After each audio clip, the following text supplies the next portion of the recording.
السلام عليكم ورحمة الله وبركاته.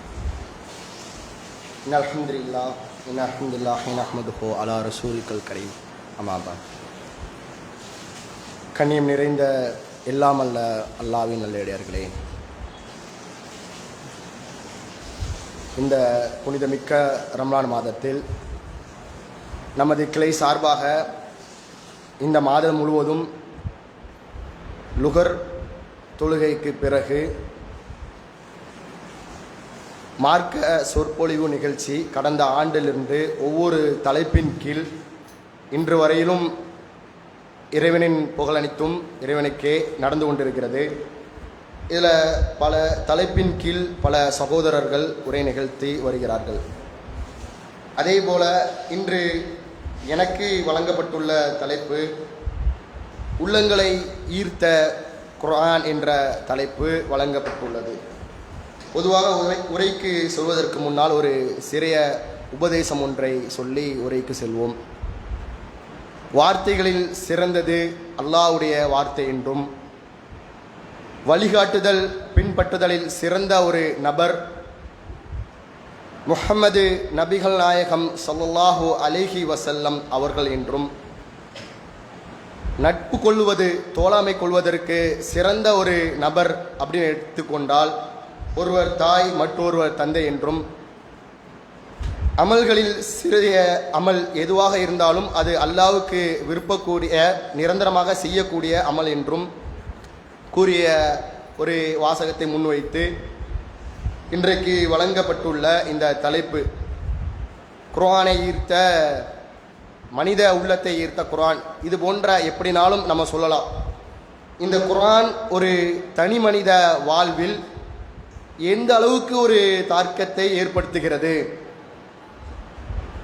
ஒரு சமுதாயத்தில் இந்த குர்ஆன் மூலமாக எப்பேற்பட்ட புரட்சிகள் ஏற்பட்டு இருந்தது, அதே போல நம்முடைய ஊர்களில் ஓதக்கூடிய கற்கக்கூடிய இந்த குர்ஆன் நமக்கு எந்த அளவுக்கு பயனையும் புரட்சியும் தந்துள்ளது என்ற ஒரு சிறிய ஒரு உரையாக தான் இன்று நாம் பார்க்க போகிறோம். இந்த குர்ஆன் என்பது முஸ்லிம் இறை நம்பிக்கையாளர்களுக்கு மட்டும்தான் இறக்கப்பட்டது என்று சொன்னால் கிடையாது. இந்த உலகில் உள்ள அனைத்து மனிதர்களும், பிறக்கக்கூடிய அனைத்து மனிதர்களுக்கும் இந்த குர்ஆன் ஒரு பொதுமறையாக தான் குர்ஆன் அருளப்பட்டு இருக்கிறது. இந்த குர்ஆனை எடுத்துக்கொண்டால் அறிவியல் பூர்வமான விஷயங்களையும் இந்த குர்ஆன் பேசும். நம்ம கற்பனைக்கு எட்டாத விஷயங்கள் அனைத்தையும் இந்த குர்ஆன் பேசும். இந்த உலகத்திற்கு எதுவுமே தீர்வு கிடைக்காத ஒரு நிலையில், தேடக்கூடிய ஒரு நிலையில் அதற்கு பதிலாக இந்த குர்ஆன் பதிலாக இருக்கும். இப்படிப்பட்ட இந்த குர்ஆன் முஸ்லிம் அல்லாதவர்களிடத்தில் ஏற்படுத்திய புரட்சியும், முஸ்லீமாக வாழ்கின்ற நமக்கு ஏற்படுத்திய மாற்றம் என்ன என்பதை தான் நம்ம பார்க்க போகிறோம். அதற்கு ஒரு சில உதாரணமாக சொல்ல போனால், பல நாடுகளில் மாற்று மதத்தை இருக்கக்கூடியவங்க, இஸ்லாத்தை ஏற்காதவர்கள் பலரும் இஸ்லாத்தை பற்றி கடுமையான விமர்சனங்களை, பொய்களை, குர்ஆன் பொய், இஸ்லாம் பொய், ரசூல்லா பொய் அப்படின்னு சொல்லக்கூடிய பல கொள்கை சித்தாந்தத்தை முன்வைத்து பிரச்சாரங்களே பண்ணுவாங்க. அதே போல பல சம்பவங்கள் நம்ம காருக்கு வரலாம். அதில் குறிப்பாக ஒரு சில அந்த சம்பவங்களை ஈடுபட்டு இஸ்லாத்தின் பக்கம் வந்திருப்பாங்கல்ல, அவங்களுடைய வாழ்க்கை வரலாறு நம்ம எடுத்து பார்த்தா, உதாரணமாக அமெரிக்காவில் நடந்த சம்பவம். இவரை அமெரிக்காவில் இருக்கக்கூடிய தேர்தலெல்லாம் அரசியல்வாதின்னு சொல்லுவாங்கல்ல, நம்ம ஊரில் சட்டமன்றம் நாடாளுமன்றம் தான் இருப்பாங்கல்ல, அதே போல அமெரிக்காவில் இவர் பிரச்சாரம் பண்ணக்கூடிய ஒரு நபர், அரசியல்வாதியாக இருக்கக்கூடிய ஒரு நபர். நம்ம ஊரில் ஒரு அரசியல்வாதினா எப்படி தெரியும்? இன்னைக்கு ஸ்டாலினை தெரியாதவங்க யார் இருக்க முடியுமா? மோடியை தெரியாதவங்க யார் இருக்க முடியுமா? அதே போல ஜோரம் சொல்லக்கூடிய ஒரு நபர், இவருமே அமெரிக்காவில் பிரபலமான ஒரு அரசியல்வாதி. கடுமையான இஸ்லாத்தை பற்றி விமர்சனம் செய்யக்கூடிய, எதிர்க்கக்கூடிய ஒரு நபராக தான் இருந்துட்டு வர. ஆரம்ப காலத்திலேருந்து இஸ்லாமை அழிக்கணும், ஒழிக்கணும், இது ஒரு எதிரான ஒரு மார்க்கம், நம்ம கொள்கை சித்தாந்தத்திற்கு ஒரு எதிரான ஒரு மார்க்கம் சொல்லிட்டு பிரச்சாரம் தொடர்ச்சியாக செய்து கொண்டே வராரு. அரசியல்வாதியாகவும் இருந்து கொண்டிருக்காரு. எந்த அளவுக்கு மக்கள் மத்தியில் எடுபடும் பார்த்துக்கோங்க. அப்போ என்ன பண்ணுறான்னா, ஒரு காலகட்டத்தில் இந்த இஸ்லாத்தை எதிர்த்து ஒரு புத்தகத்தை நம்ம வெளியிடுவோம். புத்தகத்தை வெளியிடணும்னா சும்மா வெளியிட முடியாதுல்ல, அதுக்குன்னு ஒரு ஆய்வு இருக்கு. இஸ்லாம் என்ன சொல்லுதுங்கிறத உள்ளார்ந்து சிந்திச்சு அதோடைய கருத்துக்கு ஒரு எதிர்கருத்து வைக்கணும்னா அப்போ குர்ஆனை கற்றுக்கணும், மார்க்கத்தை கற்றுக்கணும், ரசூலானா யாருன்னு கற்றுக்கணும். அதே போல் அந்த ஜோரம் சொல்லக்கூடிய அந்த அரசியல்வாதி என்ன பண்ணுறாருன்னா, குர்ஆனை எடுக்கிறாரு, படிக்கிறாரு. எதுக்கு படிக்கிறாரு? நம்ம ஓதுறோம்ல, நன்மைக்காக இல்லை, இந்த மார்க்கத்தை அழிக்கணும், இந்த குர்ஆனை பொய்யாக்கணும் அப்படின்னு சொல்லிட்டு அவர் என்ன பண்ணுறாருன்னா குர்ஆனை படிக்க ஆரம்பிக்கிறாரு, ரசூலா தெரிஞ்சுக்க ஆரம்பிக்கிறாரு. அதோட விளைவு என்னவா இருந்திருக்கும்? இறுதியா அவர் அறியாமலேயே, பொதுவாகவே நம்ம சொல்றோம்ல, இந்த குர்ஆனுடைய தாக்கம் எப்படின்னா, நம்ம அதை படிக்க படிக்க படிக்க நம்மளை அறியாமலே நம்மளை சீர்திருத்தம், நம்மளை ஒழுக்கமாக செய்யக்கூடிய ஒரு காரியமா, ஒரு வழிகாட்டுதலா, ஒரு ஒரு அற்புதமான ஒரு விஷயம் தான் குர்ஆன். அவருடைய வாழ்க்கையிலும் அந்த அற்புதம் நடக்குது. எப்படி இஸ்லாத்துக்கு எதிராக ஒரு அரசியல்வாதியாக இருந்து பிரச்சாரம் பண்ணாரோ, அதாவது எதுக்கு எதிராக புத்தகத்தை வெளியிடுன்னு நினைக்கிறாரோ அந்த ஆய்வு மூலியமாகவே அவர் இஸ்லாத்தை தழுவுறாரு. கடைசியாக அவர் சொல்லக்கூடிய வார்த்தை, while writing book I become Islam. நான் ஒரு இஸ்லாத்துக்கு ஆன்டி புக், இஸ்லாத்துக்கு எதிராக புக் எழுத நான் தொடங்கினேன், ஆனால் அதோட விளைவு நான் இஸ்லாத்தை ஏற்றுக்கிட்டேங்கிறாரு. ஸோ அவர் செய்யக்கூடிய ஒரு ஆட்சி, ஒரு ஆராய்ச்சி, அது எப்படி ஒரு மனமாற்றத்தை ஏற்படுத்தியதுங்கிறத இறுதியில் பார்ப்போம். அதே போல ஒரு குர்ஆன் எந்த அளவுக்கு ஒரு உச்சத்தை கொடுக்கும், அதை நம்ம உள்ளார்ந்து அது சார்ந்தே பயணிக்கும் போது, அதனுடனே பயணிக்கும் போது அது எந்த அளவுக்கு ஒரு மக்கள் மத்தியில் தாக்கத்தை ஏற்படுத்தும் அப்படிங்கிற உதாரணம் அதே அமெரிக்காவில் நடக்கக்கூடிய ஒரு சம்பவம். ஒரு பெண்மணி, ஆமினான்னு சொல்லக்கூடிய ஒரு பெண்மணி, அவங்க கிறிஸ்துவ மதத்தில் போதிக்கக்கூடியவங்களா இருந்தாங்க. ஆரம்பத்தில் அவங்க கிறிஸ்துவத்தில் இருந்து மத போர்னு செய்யக்கூடியவங்க. பொதுவாக கிறிஸ்துவ மதத்தில் நீங்கள் பேசுனா தெரியும், ரொம்ப ஸ்ட்ராங்காக பேசுவாங்க. இயேசுவாக இருக்கட்டும், அவங்களுடைய இறை வேதமாக இருக்கட்டும், எதுவாக இருந்தாலுமே, பைபிளாக இருந்தாலும் எதையுமே ஸ்ட்ராங்காக எடுத்து வைப்பாங்க. ரொம்ப போல்டாக பேசக்கூடியவங்களாகவும் ஹையர் பொசிஷனில் இருக்கக்கூடியவங்களும் இருப்பாங்க, தெளிவாக பேசுவாங்க. ஸோ அப்பேற்பட்ட ஒரு கொள்கையில் இருந்தோம். அதுவும் பார்த்தீங்கன்னா அந்த பெண்மணி நல்ல படிக்கக்கூடிய திறமை உள்ள ஒரு பெண்மணியாக இருந்தாங்க. ஸோ அவங்க மத போர்ணைகளையும் செய்கிறாங்க. ஹையர் ஸ்டடீஸ்க்காக என்ன பண்ணுறாங்கன்னா, ஒரு யூனிவர்சிட்டியில் ஒரு கோர்ஸ் அப்ளை பண்ணுறாங்க. அது 1977 காலகட்டம். அந்த காலகட்டத்தில் சிஸ்டமேட்டிக்கெலாம் மாறுது, கணினி சார்ந்த ஒரு சில விஷயங்கள்லாம் வருது, அதில் அப்ளிகேஷன் போடுற மாதிரி ஆகுது. அவங்க ஒரு கோர்ஸை சூஸ் பண்ணிட்டு வெளியூருக்கு செல்கிறாங்க. அப்போ போயிட்டு வரும்போது பார்த்தீங்கன்னா ஒரு கிளாஸ் அவங்க எதிர்பார்த்ததை விட ஒரு கூடுதலான ஒரு கிளாஸ் அவங்களுக்கு அமையுது. அது என்ன கிளாஸ்ன்னு பார்த்தீங்கன்னா, இந்த மாதிரி முன்னால் இருந்து மக்களை பிரச்சாரம் பண்ணக்கூடிய ஒரு கிளாஸாக இருக்குது. அதே போல் பார்த்தீங்கன்னா அவங்க எதிர்பார்த்த ஒரு கோர்ஸ், உதாரணத்துக்கு சொல்ல போனால் நம்ம ஊரை சொல்கிறேன், பிகாம் கோர்ஸ் நான் எதிர்பார்க்குறேன், இல்லை ஹிஸ்ட்ரி கோர்ஸ் நான் எதிர்பார்க்குறேன், கிடைச்சது பயாலஜோ இல்லை பியூர் சயின்ஸோ கம்ப்யூட்டர் சயின்ஸோ இந்த மாதிரி கிடைக்குதுன்னு வைங்களேன். அதே போல் அந்த மாணவியாக இருக்கக்கூடியவங்க ஆமினா என்ன பண்ணுறாங்கன்னா, ஒரு கோர்ஸ் அப்ளை பண்ணுறாங்க. எதிர்பாராத வகையில், அவங்களே எதிர்பார்க்கல, சிஸ்டம் எரர், அது எதன் மூலயமா ஒரு ஆட்டோமேட்டிக்காக ஒரு கோர்ஸ் செலக்ட் ஆகி வந்துட்டாங்க. கோர்ஸ் ஜாயின் பண்ண போகிறாங்க. அப்போ கிளாஸ்க்குள்ளே என்ட்ரு ஆகுங்க. அவங்க கல்யாணமாக முடிஞ்சவங்க தான், ஹையர் ஸ்டடீஸ், சரிங்களா, இளங்கலை பட்டம் கிடையாது, முதுகலை பட்டம். அப்போது அவங்க கிளாஸ்க்குள்ளே என்ட்ரு ஆகும்போது பார்த்தீங்கன்னா எல்லாரும் தாடி மீசை வச்சுக்கிட்டு, தொப்பி போட்டுக்கிட்டு, லேடிஸாக இருந்தால் ஃபர்தா போட்டுக்கிட்டு, இஸ்லாமியர், அரபிக்கு சித்தாந்தத்தை கொண்ட மாணவ மாணவிகள் அதிகமாக இருக்காங்க. அவங்களோ கிறிஸ்துவ மதத்தில் நம்பி அதிகமாக அதை பிரச்சாரம் செய்யக்கூடியவங்க. இதெல்லாம் எதற்காகனா, இந்த ஒரு பெண்மணியோடைய வரலாறு இறுதியை பார்க்கும்போது முடிவு என்னவா இருக்குன்னு பார்ப்போம். அப்போது அவங்க என்ட்ரு ஆகுறாங்க.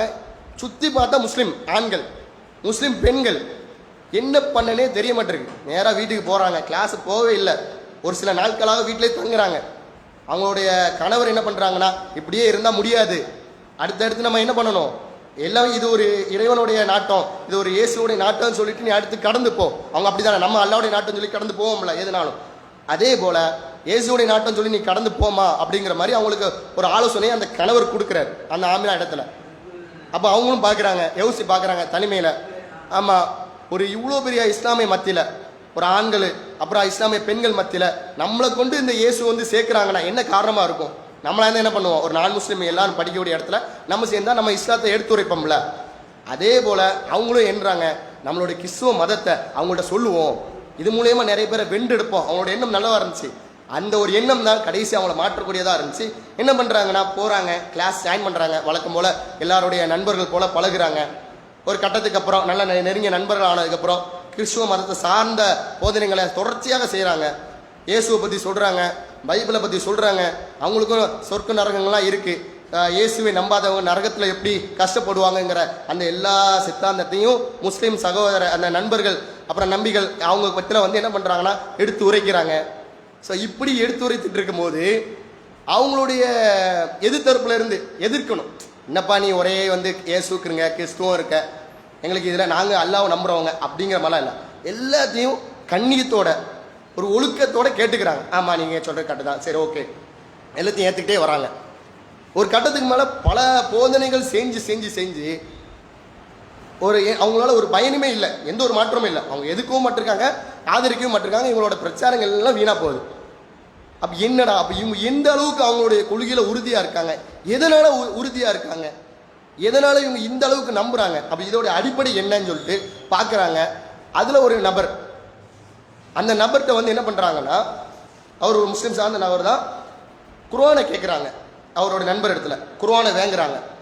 இந்த குர்ஆனில் ஏதாவது ஒரு பிழை இருக்கும்ல, அதை வச்சு அவங்கள வந்து என்ன பண்ணுவோம், நம்ம மதத்துக்கு கூட்டு வந்துடுவோம் அப்படின்னு சொல்லிட்டு மதத்துக்கு கூட்டு வர்றதுக்காக அந்த குர்ஆனை வாங்குறாங்க. குர்ஆனை வாங்கினதுக்கப்புறம் குர்ஆனை படிக்கிறாங்க.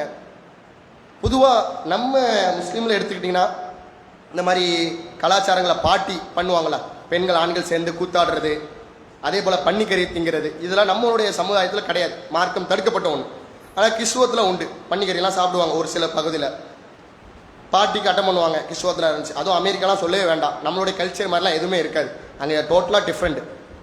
அந்த மாதிரிலாம் பண்ணிட்டு இருக்கக்கூடிய ஒரு நபர் வந்து என்ன பண்ணுறாங்கன்னா, இந்த மாதிரியான குர்ஆனை படிக்கும்போது பன்னிக்கறி சாப்பிட்றத நிறுத்துறாங்க, ஆல்கஹால் சாப்பிட்றத நிறுத்துறாங்க. அவங்க குடும்பத்திலேருந்து பார்க்குறாங்க, இவங்கெல்லாம் இதெல்லாம் பண்ணிட்டு இருந்தவங்க தானே, திடீர்னு ஏன் இந்த ஒரு மாற்றம்னு சொல்லிட்டு அவங்க குடும்பத்துக்கு புரியலை. அதுக்கப்புறம் பாட்டு இந்த மாதிரி என்ன சொல்ல டான்ஸ் ஆடுறது, அது எல்லாத்தையும் டோட்டலாக அவாய்ட் பண்ணுறாங்க. அவாய்ட் பண்ணுற ஒரு கட்டத்துக்கு மேலே பார்த்தீங்கன்னா, குர்ஆனை படிக்க படிக்க அதில் உள்ளக்கூடிய சித்தாந்தங்களை வசனங்களை புரியும் போது, மனதில் ஏற்றும் போது அவங்கள அறியாமலே இஸ்லாத்தை வந்து கொஞ்சம் கொஞ்சமாக நெருங்குறாங்க. ஒரு கட்டத்துக்கு மேலே குடும்பத்துக்கும் தெரியுது, அதுலேருந்து விலகி இருக்காங்க. அப்பவும் ஒரு கட்டத்துக்கு மேலே விலகி வராங்க, வீட்டை விட்டு வரும்போது அங்கே ஒரு நபரோட, நம்ம முஸ்லீம் சார்ந்த ஒரு நபருடைய பழக்க நண்பர்கள் ஏற்பட்டு இஸ்லாம் சார்ந்த அதிகமான கேள்வி, அவர் பேர் ஆசிக் நினைக்கிறேன், கரெக்டாக தெரியல. அவர் இஸ்லாம் சார்ந்த எல்லா கேள்விக்கும், ஏன்னா ஒரு அல்லாஹ்னா யாருன்னு கேட்பாங்க, ரசூலா எப்படி வந்தாங்க கேட்பாங்க, ரசூலா ஏன் இறுதி தூதர்னு கேட்பாங்க. இந்த மாதிரி நிறைய சட்டங்கள் இருக்குது. எல்லா சட்டங்களையும் அவங்க கேட்டு தெளிவான ஒரு விளக்கத்தை கொடுறாங்க. அந்த அவங்களுடைய உரையில் இந்த நபரையும் குறிப்பாக சொல்கிறாங்க, அந்த நபர் மூலயமா எனக்கு நிறைய தெளிவான ஒரு விளக்கம் கிடச்சிச்சு அப்படிங்கிறாங்க.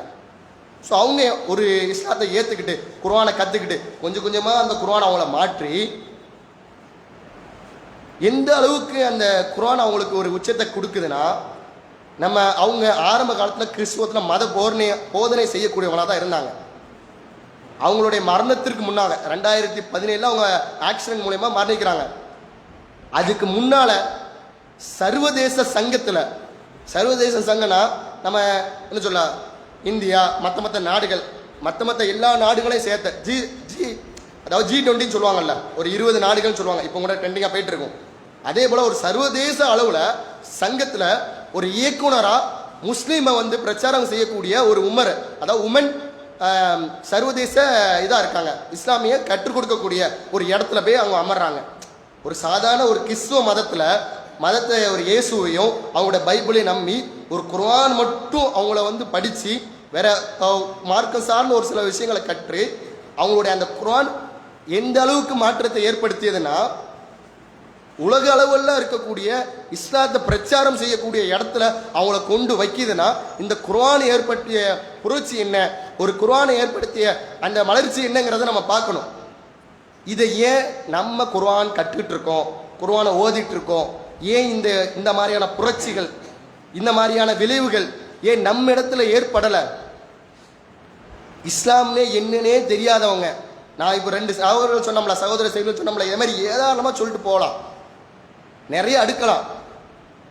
அவங்கள்ட்ட இருந்த அந்த புரட்சி, குர்ஆன் செய்த அந்த மாற்றம் ஏன் அந்த நமக்கு செய்யலை? நம்மளும் தானே குர்ஆன் ஓதுறோம், எல்லா நாளுமே நம்ம குர்ஆன் ஓதிட்டு தான் இருக்கோம். அதுவும் ரம்லான் மாதத்தில் நம்ம கேட்கவே வேண்டாம், அதிகமாக ஓதக்கூடிய நபர்கள் இருக்கோம். அந்த குர்ஆன் ஏராளமான மதரசாக்கள் நம்ம ஊரில் இருக்குது. அப்படிப்பட்ட இந்த குர்ஆன் ஓதக்கூடிய நாம அந்த புரட்சி, அந்த அற்புதமான விஷயங்கள், அந்த ஒழுக்கங்கள் ஏன் நம்மிடத்தில் வரவில்லை என்பதை நம்ம கண்டிப்பாக சிந்திக்கணும். ஏன்னா அல்லாஹ்வே அதானே சொல்கிறான், இந்த குர்ஆனை நீங்கள் சிந்திக்க மாட்டீங்களா தானே கேட்குறான்.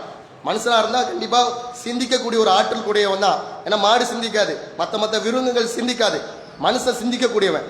ஏன் அவங்க கிட்ட இருந்த ஒரு புரட்சி, ஒரு மாற்றம், ஒரு ஒழுக்கம், ஒரு சர்வதேச அளவில் போய் உட்கார்றாங்கன்னா நம்மளால ஏன் அந்த அளவுக்கு ஒரு தாவா முன்வைக்க முடியலை?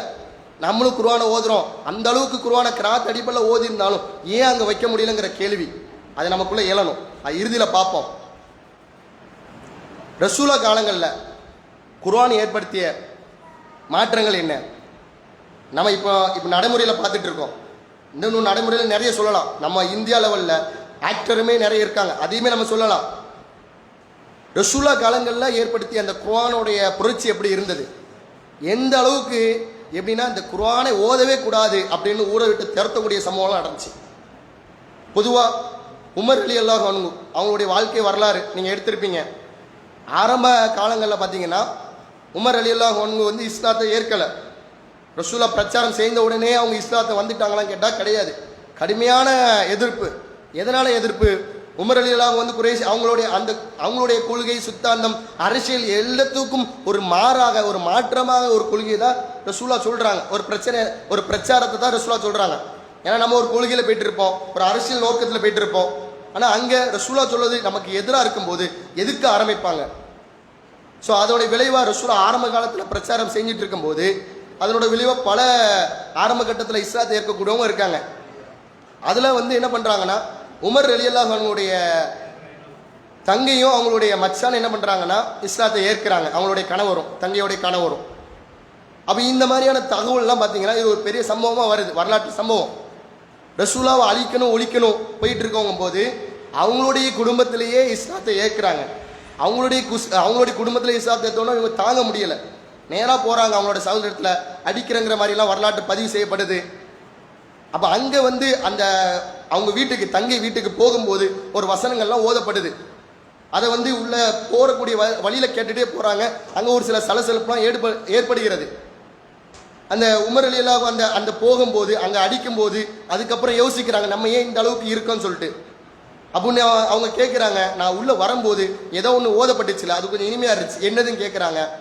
அது குர்ஆன் ஓதப்பட்டுங்கிற மாதிரி தகவல் வருது. அது என்னது அப்படின்னு கேட்கும்போது நீங்கள் போய் குளிச்சுட்டு வாங்கங்கிறாங்க. குளிச்சுட்டு வராங்க, அது குர்ஆனை ஓதி கட்டப்படுது. அதே போல் அதுக்கு பிறகு ரசூலாட்ட செல்கிறாங்க. ரசூலாவும் அவங்கள்ட்ட கேட்குறாங்க, இஸ்லாத்தை ஏற்றுக்கிறீங்களான்னு கேட்குறாங்க. அவங்களும் அந்த இடத்துல இஸ்லாத்தை ஏற்றுக்கிறாங்க. இங்கே வந்து இந்த உமர் ரலியல்லாஹு வாழ்க்கை வரலாறு நீங்கள் டைம் கிடச்சுன்னா படித்து பாருங்கள், இல்லை யூடியூப்பில் அடித்து பாருங்கள். அதோடைய சாரம்சம் என்னன்னா, தாகான்னு சொல்கிறாங்க அந்த வசனம். அந்த வசனம் வந்து தான், அந்த வசனத்தை கேட்கும்போது அந்த கேட்டு அந்த ஒரு வசனம் அந்த அடிச்சுட்டு இருக்கும் அந்த கலவரத்துக்கு மத்தியில் வந்துட்டு இருக்கும்போது நேரம் வருது. அந்த ஒரு வசனம் இனிமையாக இருக்குது. மற்ற வார்த்தைகளை விட அந்த வசனங்கள் வந்து இனிமையாக இருக்கும் பட்சத்தில் என்ன பண்ணுறாங்க, கேட்குறாங்க. அந்த ஒரு வசனத்தின் அடிப்படையில் அவங்க இஸ்லாத்தை ஏற்கிறாங்க. அதற்கு முன்னாலே வரலாறுலாம் இருக்குது. ரசூலா வந்து இந்த அபூஜகல் அப்புறம் உமர், இந்த 2 பேரில் உமர் ரலியல்லாஹு யாராவது ஒரு ஆளாக எங்களுக்கு இஸ்லாத்தின் பக்கம் தாங்குங்கிற மாதிரிலாம் துவா செய்கிறாங்க. அதோட விளைவுலாம் சொல்லலாம். ஆனால் அதோடைய தாக்கம், அதோடைய மெயின் பாயிண்ட் எங்கே வருதுன்னா, அந்த குர்ஆனுடைய வசனம், தாகா என்ற வசனங்களை அவங்க கேட்கும் அடிப்படையில் தான் அந்த வராங்க. அவங்களுக்கு கேட்கும்போது அவங்களுக்கு கொடுத்த உள்ள மாற்றம், நம்ம இன்னைக்கு நம்ம ஓதுறோம் குர்ஆனை கேட்குறோம், நமக்கு ஏன் வரல? அந்த கேள்வியை மனசில் வச்சுட்டே வாங்க. இரவு தொழுகை நம்ம ஓதுறோம், சுபு தொழுகையில் ஓதுறோம், மக்ரிப்பில் ஓதுறோம், இசால ஓதுறோம், நார்மலான நேரங்களில் நம்ம குர்ஆன் ஓதுறோம். நம்ம குர்ஆன் ஏன் நம்ம உள்ளங்களில் அந்த தாக்கத்தை ஏற்படுத்தலைங்கிற அந்த கேள்வியை நமக்குள்ளே விளைச்சிட்டே வாங்க. உங்களுக்குள்ளே கேளுங்க, ஏன் அந்த குர்ஆன் எனக்கு ஒரு மாற்றத்தை கொடுக்கல? மாற்றத்தை கொடுத்துச்சுன்னா எந்த மாதிரியான மாற்றங்களை கொடுத்துச்சு? தனிப்பட்ட ஒழுக்கத்தை கொடுத்துச்சா? சமுதாயம் சார்ந்த ஒரு ஒழுக்கத்தை, ஒரு மாற்றத்தை கொடுத்துச்சாங்கிறத ஒரு கேள்வியை நமக்குள்ளே கேட்டுக்கிட்டே வாங்க. உமர் ரலியல்லாஹு வந்து பார்க்குறாங்க, நிறைய சம்பவங்கள் உமர் ரலியல்லாஹு சுற்றி நடக்கும். அதே போல் பார்த்தீங்கன்னா இந்த குர்ஆன் இந்த குர்ஆன் ஓதும் போது இந்த ஓதலை அவங்க இனிமையா கேட்கும் பட்சத்தில் அதை கேட்டே இஸ்லாத்துக்கு வந்துருவார்களோன்னு சொல்லிட்டு குறைஷி மக்கள்லாம் அஞ்சக்கூடிய ஒரு சம்பவம் ஒன்று இருக்கு. அபூபக்கர் ரலியல்லாஹு அன்ஹு அவங்க குர்ஆனை வந்து பார்த்தீங்கன்னா ரொம்ப இனிமையாக ஓதக்கூடிய ஒரு நபர். அவங்க என்ன பண்ணுறாங்கன்னா குர்ஆனை வந்து அனுதூரமும் ஓதிட்டு இருக்காங்க. அதை கேட்டு அதை கேட்கக்கூடிய குறைஷி குலத்தில் இருக்கக்கூடிய பெண்கள் வந்து ரொம்ப இவர் அழகாக ஓதுறாரு. பொதுவாக நம்ம குர்ஆனை வந்து அழகான மொழியில் அழகான ஒரு சிறு பருவங்களில் உள்ள சிறு குழந்தைகள் ஓதும் போதும் சரி, இல்லை ஒரு அருமையான குரலில் ஓதும்போது அது சம்மந்தமான ஒரு ஈர்ப்பு இருக்கும். அதை மொழியில் நமக்கு புரியாது, அதில் என்ன சொல்கிறாங்களான்னு தெரியாது, ஆனால் ஒரு ஈர்ப்பு இருக்கும். அதே அபூபக்கர் ரலியல்லாஹு அன்ஹு ஓதும்போது ஒரு விதமான ஈர்ப்பில் இதனாலேயே இஸ்லாத்தை ஏற்றுருவாங்களோன்னு சொல்லி எங்கே அவங்க குர்ஆன் வசனம் தான் ஓதுறாங்க, பிரச்சாரம் எதுவும் பண்ணலை, அல்லாவை ஏறுன்னு சொல்லலை, ரசூலாவை ஏற்குன்னு சொல்லலை, அல்லாஹ் நம்ம எந்த ஒரு பிரச்சாரம் பண்ணலை, அவங்க குர்ஆன் மட்டுமே ஓதுறாங்க. அந்த குர்ஆன் மட்டுமே ஓதும்போது அவங்க சுற்றி இருக்கக்கூடிய எல்லா பெண்களும் இஸ்லாத்தை ஏற்றுப்பாங்க என்று சொல்லி அவங்க அபூபக்கரை ஊர் நீக்கம் செஞ்சு ஊரை விட்டு நீங்கள் போங்கன்னு சொல்லக்கூடிய அளவுக்கு அந்த குர்ஆன் இருந்துச்சு. பட் அதே குலத்தை சேர்ந்த ஒரு உயர்ந்த நபர் நீ போனீங்கன்னா அங்கே இருக்காது. அது ஒரு எளிமையான ஒரு நபர், அவர் விரும்பக்கூடிய ஒரு நபர் என்ன பண்ணுறாங்கன்னா நீங்கள் ஓதுங்க, வீட்டில் வச்சு ஓதுங்கிற மாதிரியான கண்டிஷனில் கொடுத்து பண்ணுறாங்க. ஆனால் இந்த குர்ஆனை ஓதக்கூடிய அந்த ஒரு செயல் ஒரு மாற்றத்தை ஏற்படுத்துது. எந்த அளவுக்கு இஸ்லாத்தை ஏற்றுக்கிட்டு அதை புரிஞ்சுக்கிட்டு அந்த வசனத்துக்கு மொழியாக நமக்கு அவங்க ஓதும்போது தெரிஞ்சவங்க அது சம்மந்தமாக ஈர்க்கப்படுறாங்களான்னு கேட்டால் கிடையாது. யார் ஈர்க்கப்படுறாங்க? இஸ்லாம்லாம் என்னன்னே தெரியாதவங்க, அல்லாஹ்னா என்னன்னே தெரியாதவங்க, ரசூலுல்லாஹ்னா என்னன்னே தெரியாதவங்க குர்ஆன் ஓதும் போது மட்டுமே அந்த காரணத்திற்காகவே அந்த விளைவிற்காகவே இஸ்லாத்தின் பக்கம் வந்துருகிறார்களோ என்று அஞ்சக்கூடிய ஒரு அச்சம் இருக்குன்னா இன்னைக்கு நம்முடைய அந்த உள்ளம் குர்ஆன் நம்முடைய உள்ளங்களில் அப்படிப்பட்ட ஒரு தாக்கத்தை அப்படிப்பட்ட ஒரு இனிமையை இன்றைக்கு நம்ம கொடுக்கின்றதா? இந்த கேள்வி தொடர்ச்சியாக நம்ம கேட்டுக்கிட்டே வரணும். எதனால இந்த மாதிரியான என்ன சொல்ல கேள்விகள் நம்ம மத்தியில் வந்துகிட்டு இருக்கு தொடர்ச்சியா? இதுக்கு நம்ம என்ன பண்ணணும்? நாமும் இந்த குர்ஆனை வந்து கற்றுக்கொண்டு அதன்படி ஒரு மாற்றத்தை ஏற்படுத்த வேண்டும் என்றால் என்ன செய்ய வேண்டும்? நமக்கு அரபி சார்ந்த ஒலிகள் ஓத தெரியும், அதே போல தமிழும் நமக்கு படிக்க தெரியும். எல்லாருமே தமிழ் படிக்கக்கூடியவங்கள தான் இருப்பாங்க. குறைஞ்சபட்சம் எழுத தெரியாதவங்க கூட தமிழை பார்த்து வாசிக்கக்கூடியவங்களா கூட இருப்பாங்க. அவங்க இடத்துல இப்போ நம்ம சொன்ன வரலாறுலாம் இருக்குல்ல, முன்னால் அமெரிக்காவில் சொன்ன வரலாறு, அதுக்கு முன்னால் இப்போ இஸ்லாத்தை ஏற்றுக்கொண்ட பல பேருடைய வரலாறுகளை எடுத்துக்கிட்டிங்கன்னா அவங்க கிட்ட இருந்த ஒரு விஷயம் என்னென்னா அவங்க குர்ஆனை அரபியில் எடுத்தோன்னே அரபியில் ஓதி அரபியில் மொழி மாற்றம் செஞ்சு அரபியை கற்றுக்கிட்டு பண்ணாங்களான்னு கேட்டால் கிடையாது. அவங்களுடைய நேட்டிவ் லாங்குவேஜ் மதர் டங் சொல்லுவாங்களா, தாய்மொழி என்னவோ அதில் தானே கற்க முடியும். எடுத்த ஒரு இஸ்லாம இல்லாத ஒரு ஆள் எடுத்தோடனே அரபிக்கை கற்றுக்கிட்டு அதில் உள்ள அர்த்தங்களை கற்றுக்கிட்டு ஓத முடியுமான்னு கேட்டால் கிடையாது. ஸோ அவங்கக்கிட்ட இருந்த ஒரு விஷயம், அவங்கக்கிட்ட இருந்த அந்த ஒரு ஏற்பாடு எப்படின்னா குர்ஆன் அவங்களுடைய மொழியிலே வந்து என்ன பண்ணுறாங்க, புரிஞ்சுக்கிறாங்க, அறிகிறாங்க, அதை ஆய்வு பண்ணுறாங்க. அதன் விளைவாக தான் குர்ஆன் கொடுக்கக்கூடிய அந்த புரட்சி மாற்றம்ங்கிறது நிகழ்ந்தது. அப்போ நம்ம கிட்ட அந்த மாதிரியான புரட்சிகள் ஒழுக்கங்கள் மாற்றங்கள் சமுதாய மாற்றங்கள்லாம் வரணும்னா நம்ம அரபியிலையும் கண்டிப்பாக குர்ஆனை ஓதணும் நோம்புல. அது மட்டுமல்லாமல் அரபி மட்டுமே ஓதி விடாமல் அதற்கான அர்த்தங்கள் என்ன,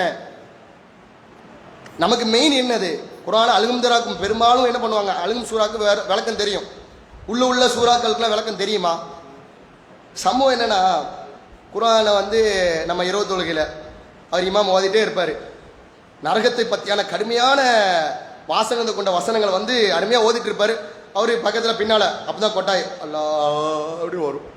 என்னடா இங்கே ஓதிட்டு இருக்க வசனம் நரகத்தை பற்றியான ஒரு அச்சமூட்டக்கூடிய வசனம், ஆனால் அங்கே அவனுக்கு கொட்டாய் விட்டுருப்பான். எதனால் இந்த மாதிரி கொட்டாயி ஒரு கவனக்குறைவுலாம் வருதுன்னா அவர் என்ன ஓதுறாருன்னே நமக்கு தெரியாது. தெரிஞ்சால் தானே ஒரு ஈர்ப்போட ஓதுறதுக்கு இனிமையாக இருக்கும், கேட்கறதுக்கு இனிமையாக இருக்கும்.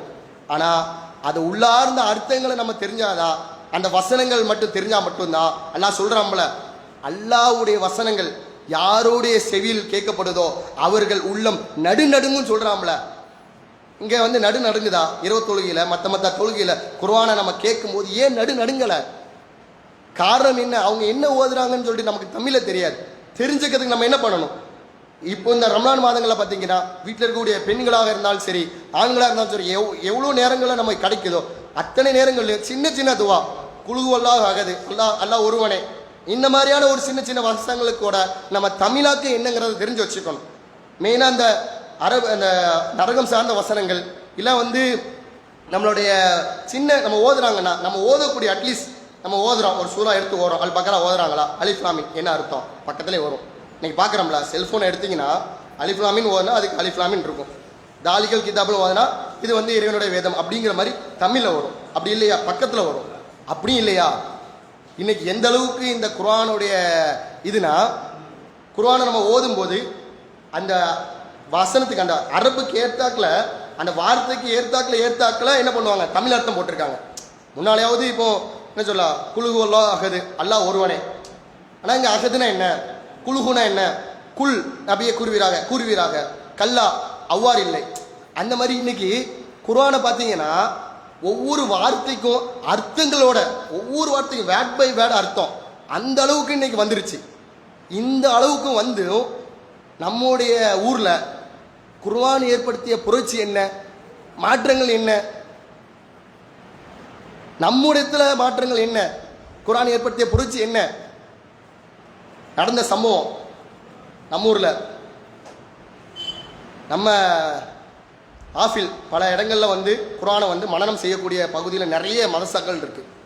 ஒரு பெண்மணி குர்ஆனை ஃபுல்லாக மனனம் செஞ்சுருக்காங்க. அரபியில் மனனம் செய்கிறதுலாம் ரொம்ப கஷ்டம், ரொம்ப சாதாரணமாக அப்படி பண்ணிட முடியாதுல்ல. குர்ஆனை ஃபுல்லாக அவங்க நெஞ்சில் ஏந்தி மனப்பாடமாக வச்சிருக்கக்கூடிய அந்த பெண்மணியோடைய அதோடைய விளைவு என்னவா இருக்கணும். ஒரு குர்ஆனே மனனம் செஞ்சுருக்காங்கன்னா அந்த பெண்மணியோட செயல்பாடுகள் இஸ்லாம் சார்ந்து எந்த அளவுக்கு இருந்திருக்கணும். ஆனால் அப்படி இல்லை.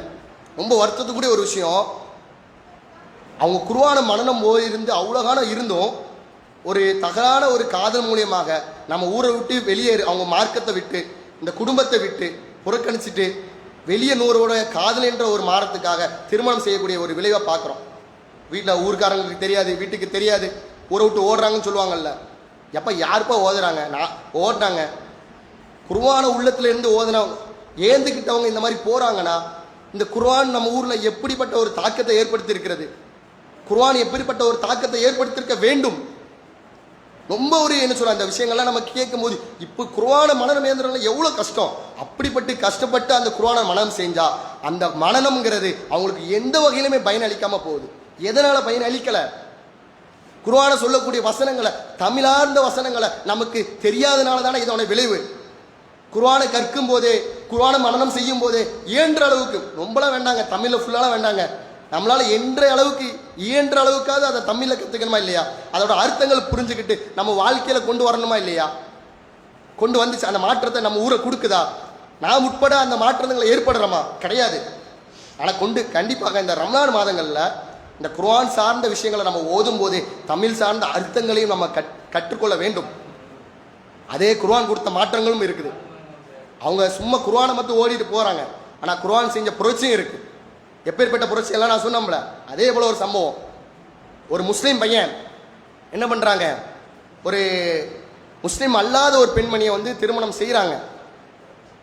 முஸ்லீம் அல்லாத ஒரு பெண்மணியை திருமணம் செய்கிறாங்க. செய்யும்போது அந்த பெண்மணி வந்து கல்யாணம் முடிக்கிறான்னா அவங்க இஸ்லாத்தை ஏற்கணும். நம்மளுடைய இதில் அதான் கடமை, நமக்கு தடையெல்லாம் கிடையாது. நான் முஸ்லீம் பிள்ளையோ நம்ம வந்து ஒரு இந்துக்கள் பிள்ளையோ ஒரு கிறிஸ்டின் பிள்ளையோ நம்ம திருமணம் செய்கிறா இருந்தால் அவங்க இஸ்லாத் பக்கம் ஏற்கணும். அவங்க லவ் பண்ணக்கூடிய காலங்களில், அதாவது காதலிக்க காலங்களில் பெரும்பாலும் ஹோட்டலு, பீச்சு, பார்க் எல்லாம் சுற்றிட்டு இருக்கக்கூடிய ஒரு கலாச்சாரம் கொண்டவங்க தான் இருந்தாங்க. ஒரு கட்டத்தில் என்ன பண்ணுறாங்கன்னா அவனுக்கு கல்யாணம் முடிக்கணும்னா அவங்க வீட்டுக்கு எல்லாத்தையும் ஓகே தான், இஸ்லாத்தை ஏற்றுக்கணும். அப்படி இஸ்லாத்தை ஏற்கிறதுக்கு தாவா சென்டர்லாம் போகிறாங்க, இஸ்லாத்தை கற்கிறாங்க. மொழிகளை இஸ்லாம் சார்ந்த அந்த குர்ஆன் அவங்களுக்கு கொடுக்கப்படுது. குர்ஆன் கொடுத்து அந்த குர்ஆனை கற்றத்தின் விளைவா அவங்களோட எண்ணுறாங்க. அவங்களோட எண்ணி அவங்களோட பேசக்கூடிய வார்த்தைகள் என்னென்னா, நான் காதலித்தேன், அந்த காதலிக்கக்கூடிய அந்த இதில் வந்து பல அனாச்சாரங்கள விஷயங்களை வந்து செஞ்சுருந்தேன். ஆனால் அந்த குர்ஆன் செஞ்சதுக்கப்புறம் நம்ம செஞ்சது எல்லாம் தப்புங்கிற மாதிரி உணர்றாங்க. எதனால் உணர்றாங்க, குர்ஆனை சொல்லப்பட்டிருக்கு. குர்ஆன் அரபி மொழியில் ஓதிட்டு போகலை. கடைசியில் அந்த கணவரிடத்தில் கல்யாணம் முடிக்கிறாங்க.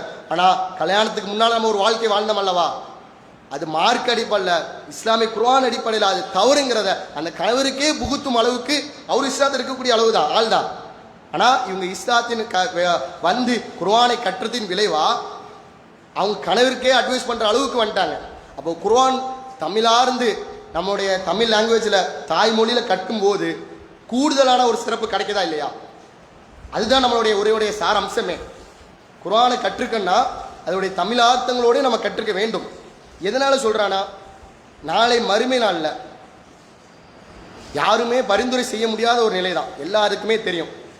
யாராலும் பரிந்துரை செய்ய முடியுமா? சொர்க்கமோ நரகமோ போகிறதுக்கு முன்னால் நம்ம மாமாவோ மாமியோ நண்பர்களோ மனைவியோ குழந்தைகளோ பரிந்துரைக்கு வந்து சொல்ல முடியுமா? இவங்க நல்லவங்க, இவங்க வல்லவங்க, எனக்கு எங்கள் வாப்பா இப்படிலாம் பண்ணார், என் கணவர் இப்படிலாம் பண்ணார் சொல்ல முடியாது. ஆனால் யார் வந்து சொல்லலாம்? இந்த குர்ஆன் வந்து நமக்கு சொல்லலாம்.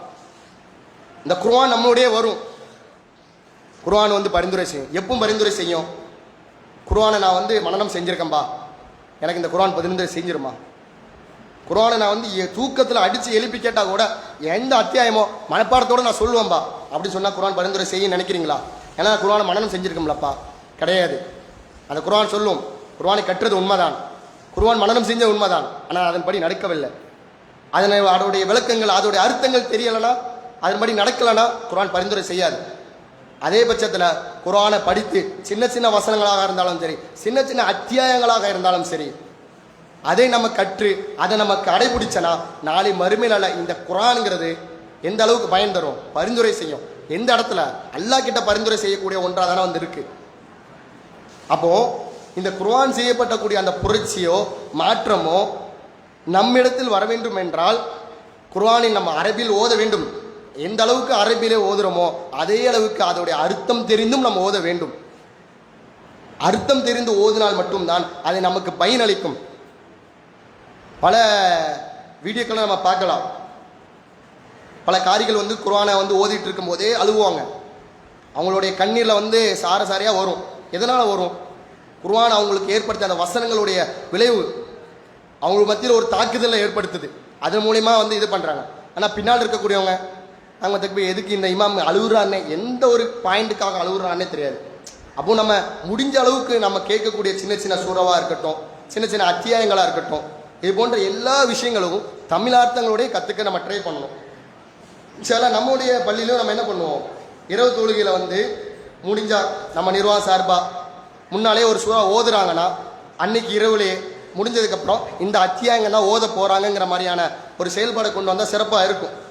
ஏன்னா நம்ம முன்னக்கூடி மனப்பாடம் பண்ணி தானே ஓத போகிறோம். முன்னால் இப்போ நாளைக்கு வந்து 50 அத்தியாயம் ஓத போகிறாங்க அப்படிங்கிற மாதிரி சொல்லியிருந்தா என்ன பண்ணலாம், முன்னாலே அதை அறிவிப்பு செஞ்சு ஆண்களும் பெண்களும் அந்த 50 அத்தியாயத்தில் அல்ல என்ன சொல்கிறாங்கிறத பார்த்துக்கலாம். அர்த்தம் கூட நம்ம பின்னால் தெரிஞ்சுக்கலாம். ஆனால் 50 அத்தியாயம் ஓதும் போது இந்தந்த வசனங்கள் தான் ஓதுறாங்கங்கிற ஒரு கண்ணோட்டத்தில் நமக்கு தெரியும்ல. அதோடைய வேர்ட் பை வேர்டு அர்த்தம் தெரியாட்டாலும், வசனங்களுக்கு அர்த்தம் தெரியாட்டாலும், ஒருவேளை இதை போல முயற்சிகள் செய்யும் போது பட்சத்தில் அது என்னவா இருக்கும், ஒரு மாற்றத்தை கொடுக்கலாம்ல. ஸோ அதை நம்ம நிர்வாகம் சார்பாக நம்ம முயற்சி பண்ணுவோம். எதனால சொல்கிறேன்னா, இந்த மாதிரியான மாற்றங்கள் தான் உமர் ரலியல்லாஹு, இறுதியாக ஒரு சம்பவம், உமர் ரலியல்லாஹுடைய வாழ்க்கையிலையும் ஒரு மாற்றத்தை ஏற்படுத்தியது. ஆரம்ப காலத்தில் ரசூலா வந்து தொலை வைக்கும்போது குர்ஆன்லாம் ஓதும்போது ரசூலா வந்து ஓதுறாங்க. ஓதுறத வந்து உமர் ரலியல்லாஹு வந்து கேட்குறாங்க. அவங்களுக்கு கேட்க இனிமையாக இருக்குது. அப்போ அந்த அரபி மொழி அவங்க என்ன அர்த்தங்கிறது உமர் ரலியல்லாஹுக்கு புரியும். அந்த அந்த ரசூலா ஓதுறது வந்து உமர் ரலியல்லாஹுக்கு வந்து எப்படி இருக்குன்னா, ஒரு கவிதை நடையில் இருக்குது. ஒரு கவிதை நடையில் இருக்கும்போது காஃப்னு நினைக்கிறேன் அந்த அத்தியாயம், இந்த அத்தியாயம் கரெக்டாக தெரியல, நான் பார்த்தா உங்களுக்கு சொல்கிறேன். அந்த அத்தியாயத்தில் வந்து சொல்லுவாங்க, கவிஞர் அல்ல அப்படிங்கிற மாதிரி சொல்லுவாங்க. அவர் வந்து உமர் ரலியல்லாஹு அவங்க என்ன நினைப்பாங்கன்னா, ரசூலா வந்து கவிதையை சொல்கிறாங்களா அப்படின்னு நினைப்பாங்க. அதே வசனத்தில் கவிதை கிடையாது, நான் கவிஞர் அல்லன்னு வரும். அப்போது பைத்தியக்காரன் அல்ல, இந்த மாதிரியான வசனங்கள் வரும். அது எப்படின்னா, அவருக்கு அந்த அர்த்தங்கள் தெரியும் போது அது அந்த அர்த்தங்கள் விளைவாகவே சின்ன சின்ன ஒரு மாற்றங்கள் மூலியமாகவே நமக்கு அந்த புரட்சி ஏற்படுதுங்கிறது தான் உண்மை. ஸோ அப்போ வரக்கூடிய காலங்களில் நம்ம அர்த்தங்கள் தெரிஞ்சு பயணிக்கக்கூடியவராகவும் இருக்கணும். இறுதியாக நம்ம குர்ஆனை தமிழ்லையும் கற்கணும், அரபிலையும் கற்கணும். நம்ம அந்த இடத்துல உள்ள ஒரு மாற்றத்தையும் எதிர்பார்க்கணும். இன்ஷா அல்லாஹ் வரக்கூடிய காலங்களில் குர்ஆனை ஓதக்கூடியவங்களாகவும் படிக்கக்கூடியவர்களாகவும் அதனை நடைமுறைப்படுத்தக்கூடியவங்களாகவும் இருக்கணும் என்று கேட்டுக்கொண்டு என்னுடைய உரையை நிறைவு செய்கிறேன். வாஹிதாவானா அல்ஹம்துலில்லாஹி ரப்பில் ஆலமீன். அஸ்ஸலாமு அலைக்கும் வரஹ்மத்துல்லாஹி வபரகாத்துஹு.